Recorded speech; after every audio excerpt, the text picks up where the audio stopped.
السلام عليكم ورحمة الله تعالى وبركاته وصلاة وسلاما دائمين متلازمين على حبيب الله سيد الورى محمد بن عبد الله صلى الله عليه وسلم خاتم النبيين ولا نبي بعده. أيها المستمعون الكرام السلام عليكم ورحمة الله تعالى وبركاته. Mo ń kí gbogbo ẹ̀yin ọmọ ìyá wa káàkiri àgbáńláyé, àánú Ọlọ́run ìbùkún Ọlọ́run kó máa bẹ́lí kọ̀ọ̀kan wa gbé. La fi ń sọ wípé assalamu alaikum wa rahmatullahi ta'ala wa barakatuhu. Lẹ́yìn eléyìí atọrọ ìkẹ́ àti ìgẹ̀ fún sẹ́lá Nábì wa Muhammad sallallahu alayhi wa sallam àti gbogbo àwọn sábàlì karam tí wọ́n dọ́ lórí kẹ́límà la ilaha illallah, kí ọba Allah kó bá ṣe àlékún ìkẹ́ rẹ̀ ìgẹ̀ rẹ̀ fún wọn insha Allah. Ní òní yìí ohun tí a fi bára wa sọ̀rọ̀ Ọlọ́run òun náà ni ọ̀rọ̀ ń sẹ́lá Nábì wa Muhammad sallallahu alayhi wa sallam, èyí tó sọ fún wa nínú ọ̀rọ̀ rẹ̀ tí a ń pè ní Idrees, tí a ń pè ní Idrees sọ ihun Idrees tó fẹsẹ̀ rinlẹ̀ ní o, èdè Lárúbáwá nìyẹn táwọn olóyìnbó ń pè ní authentic Idrees. Èdè ìbò nìyẹn authentic Idrees, èdè ìbò ni. Ṣùgbọ́n tá a fẹ́ bàyọ̀ ń bẹ̀ náà ni pé àkọ́rí wáàsí wa lónìí ó dá lórí wípé àṣeyọrí ẹ̀dá ó wà lára Istigfaaru. Àṣeyọrí ẹ̀dá ara Istigfaaru lọ́wọ́ o. Wallahi mo tún fọlọ́run bá búra lẹ́ẹ̀kan sí nǹkan ń bàjẹ́ sí lójoojúmọ́ ni. Ó bàjẹ́ lọ́wọ́ ọ̀pọ̀lọpọ̀ àwọn tó ń jẹ́ àwọn afọ ọlọ́bẹ̀ yọ̀ tí ìwé ṣe àlìsúnà tọ́lọ́ ni àwọn àlìsúnà Ọlọ́run láwọn tó bọ̀ kó fi Ọlọ́run ní kọ̀kọ̀ ní gbangba, àwọn bàbá wa dáadáa, àwọn bàbá lálùbáríkà nìyẹn, àwọn àfáàrẹ nìyẹn. Ṣùgbọ́n àwọn tó jẹ́ àwọn àfáà jákujàku ní alifọ́ làwọn ohun èsì àfà ìyẹn ká fẹ́ lò. Bí kò ṣe wípé aláṣeyọrí ẹ̀dá ó wà lára Istigfaaru. Tí a bá wò ó, ẹnì kan ò ráforíjì Ọlọ́run ò fi gbàdúrà rẹ̀ láyé Ànábì wa Muhammad sallallahu alayhi wa sallam. Táwọn bá wá ṣe Istigfaaru, oore wo ní bẹ́ẹ̀ fún wa? Ànábì wa Muhammad sallallahu alayhi wa sallam ó dákọ̀ pé oore ńlá mẹ́ta báyìí gbàǹkọ́ gbì ní bẹ fún àtàbá ṣe Istigfaaru. Ìtàlákùnrin tí mo kọ́kọ́ sọ yìí bàá mú wá tí mo bá ti ń bọ̀rọ̀ mi lọ lẹ́yìn Ànábì wa Muhammad sallallahu alayhi wa sallam. Ìtàn yẹn lágbára púpọ̀, yóò sì máa jẹ́kọ̀ọ́ fẹ́ nìkan wá pé àṣé lóòótọ́ kéèyàn máa ṣe Istigfaaru ọ̀la oore mbẹ́mbẹ́ fẹ́ dà. Nínú àdìsí Ànábì wa Muhammad sallallahu alayhi wa sallam ó sọ fún wa wípé àgbà ẹ̀gbọ̀rọ̀ yìí wá látọ̀dọ̀ ọmọ Abbas àti bàbá àtọmọ kọ́lọ̀ ńkọ́ bá a yọ́nú sí wọn. Bismillahirrahmanirrahim. Qala rasul Bismillahirrahmanirrahim an Ibn Abbas radiyallahu anhuma qala Rasulullah sallallahu alayhi wa sallam man lazima al-istighfara ja'ala Allahu lahu min kulli dikin makhrajan wa min kulli farajan wa razaqahu min haythu la yahtasib. Rawahu Abu Dawud. Ìtumọ̀ àdìsí sàmúwà yìí ẹja farabalẹ̀ gbọ́ dáadáa o, torí ká gbọ́ dáadáa ni ó máa jẹ́ àǹfààní fẹ́ni kọ̀ọ̀kan wa náà pé àṣẹ lóòótọ́ ọ̀rọ̀ Ànábì wa Muhammad sallallahu alayhi wa sallam òdodo ni. Èmi tí mò ń bá yín sọ̀rọ̀ tí mo jẹ́ ọmọ yín yìí Imam Idrees Oluwakemi akéwkéwì of the world. Wallahi mo ti lórí Ọlọ́run dẹ̀ fàlùbáríkà sí fún alhamdulillah. Ẹ̀yin náà ẹ já gbìyànjú gbólóhùn wọ̀nyí ká sì rí àǹfààní tí ń bẹ lára Istigfaaru. Ó mo tú àdìsí gẹ́gẹ́ ẹni kákọ́ bẹ̀rẹ̀ wípé àǹfààní nínú Istigfaaru náà ni wípé tí ẹ̀ bá ti ń ṣe gbólóhùn astaghfirullah èèyàn jẹ́ alásùnmọ́ Ọlọ́run, wallahi alásùnmọ́ Ọlọ́run lèèyàn jẹ́. Ọlọ́run ó nífẹ̀ẹ́ èèyàn yóò sì máa ṣàmójúkúrò fẹ́ dà, ìyẹn jà kọ́kọ́ o. ẹ wá lẹ́ẹ̀kejì bẹ́ẹ̀ náà ní pé téèyàn bá ń ṣe Istigfaaru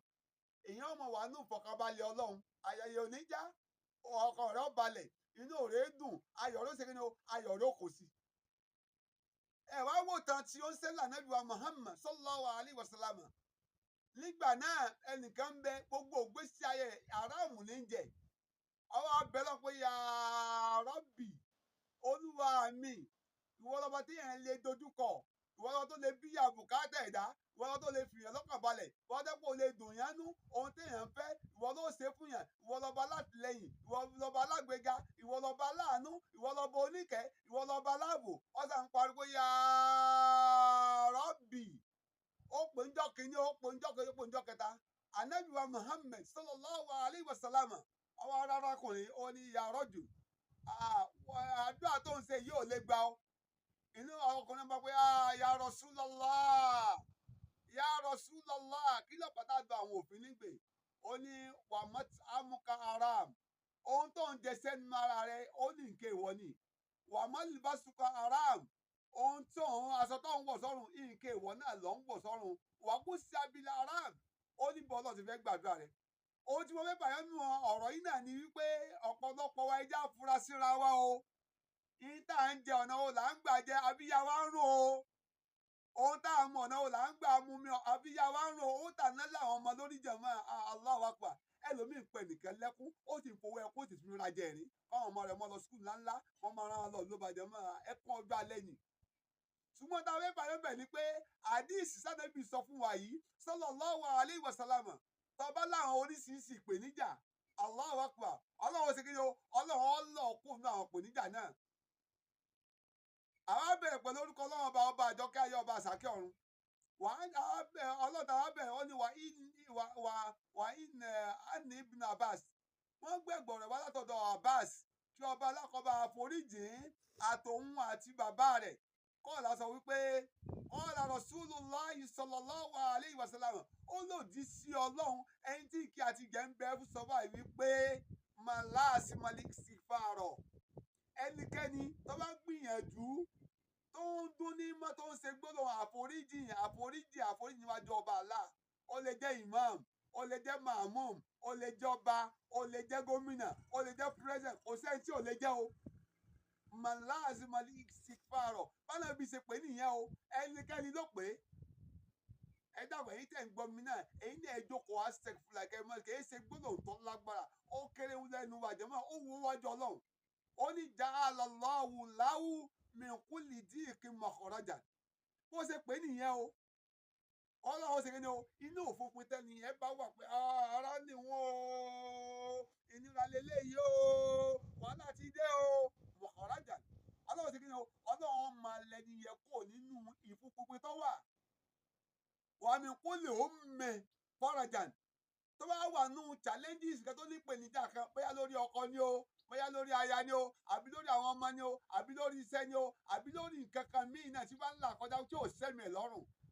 Ànábì wa Muhammad sallallahu alayhi wa sallam ọlọ́run lẹ́ni yẹn kó pẹ̀lú pé ó ṣe kí ni ọkùnrin ṣe pé ó astaghfirullah pẹ̀lú gbàgbọ́ ẹ̀rọ ilẹ̀ kẹta tí mẹ́mẹ́ òun náà ní kí ni o warasaqahu min haythu la yahtasib